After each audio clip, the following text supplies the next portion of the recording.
Online गेमचा नाद खूप हा जीवावर बेततो यात दुमत नाही. पुराणापासून ते आजतागायत नवनवी उदाहरणं आपल्या समोर आहेत. सध्या तर ऑनलाईन गेमने मोठा धुमाकूळ घातला आहे. वेगवेगळ्या ऍपच्या माध्यमातून तरुणांना या गेम्सचं व्यसन झालेलं पाहायला मिळतं. अशीच एक घटना धाराशिव जिल्ह्यातून येत आहे. ऑनलाईन रमी खेळण्याच्या नादात तो कमालीचा कर्जबाजारी झाला आणि त्यानं स्वतःच्या 2 वर्षाच्या मुलासह पत्नीला विष देऊन मारलं. तो इतक्यावरच थांबला नाही तर स्वतःला गळफास लावत आत्महत्याही केली. नेमकं काय घडलं समजून घेऊ. नमस्कार, मी पल्लवी स्वागत करते इब्लिशच्या या विशेष व्हिडिओमध्ये. लक्ष्मण मारुती जाधव हा धाराशिव जिल्ह्यातील भावी या गावातील अत्यंत साधाभोळा व ट्रॅक्टर चालवून उदरनिर्वाह करणारा उमदा तरुण.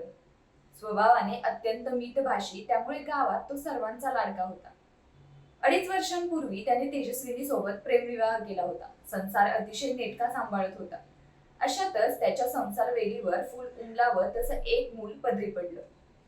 त्याची मनोभावे तो काळजी घेत होता.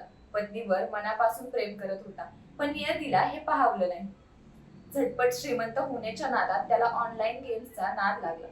त्यात रमीच्या नेहमी होणाऱ्या टुर्नामेंटमध्ये करोडो रुपये मिळतात या जाहिरातीमुळे त्याला भूल पाडली आणि इथेच नियतीने डाव घेरला.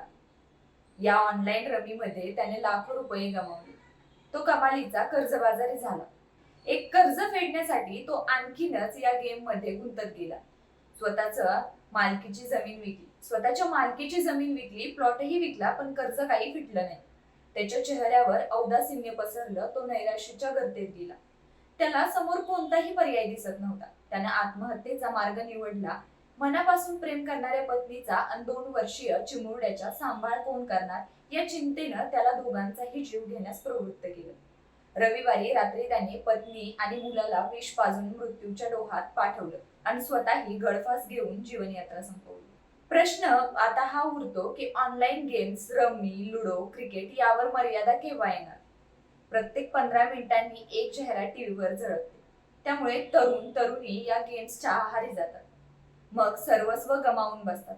आयडॉल समजणारे अभिनेते, खेळाडू आणि अनेक मोठे व्यक्तिमत्व या ऑनलाईन गेम्सच्या जाहिराती करतात. एकीकडे समाजाला नैतिकतेकडे धडे द्यायचे आणि दुसरीकडे अशा समाजविघातक जाहिराती करून नादाला लावायचं, असं द्विधा काम करून साध्य तरी काय होतं? आता या ऑनलाईन गेम्स पासून सावध व्हा. अशा जाहिराती बनवायला हव्या नाही का? पण पुढाकार घेणार कोण? आणि मित्रांनो, भावांनो, बहिणींनो, आपणासही विनंती करते की झटपट श्रीमंत होण्याच्या नादात कोणत्याही अनैतिक ऍप्स कडे आकर्षित होऊ नका. ऑनलाईन गेम्स खेळून स्वतःचं आणि कुटुंबाची हानी करू नका. तुर्तास येथेच थांबून आपली रजा घेते. पाहत राहा इब्लिस.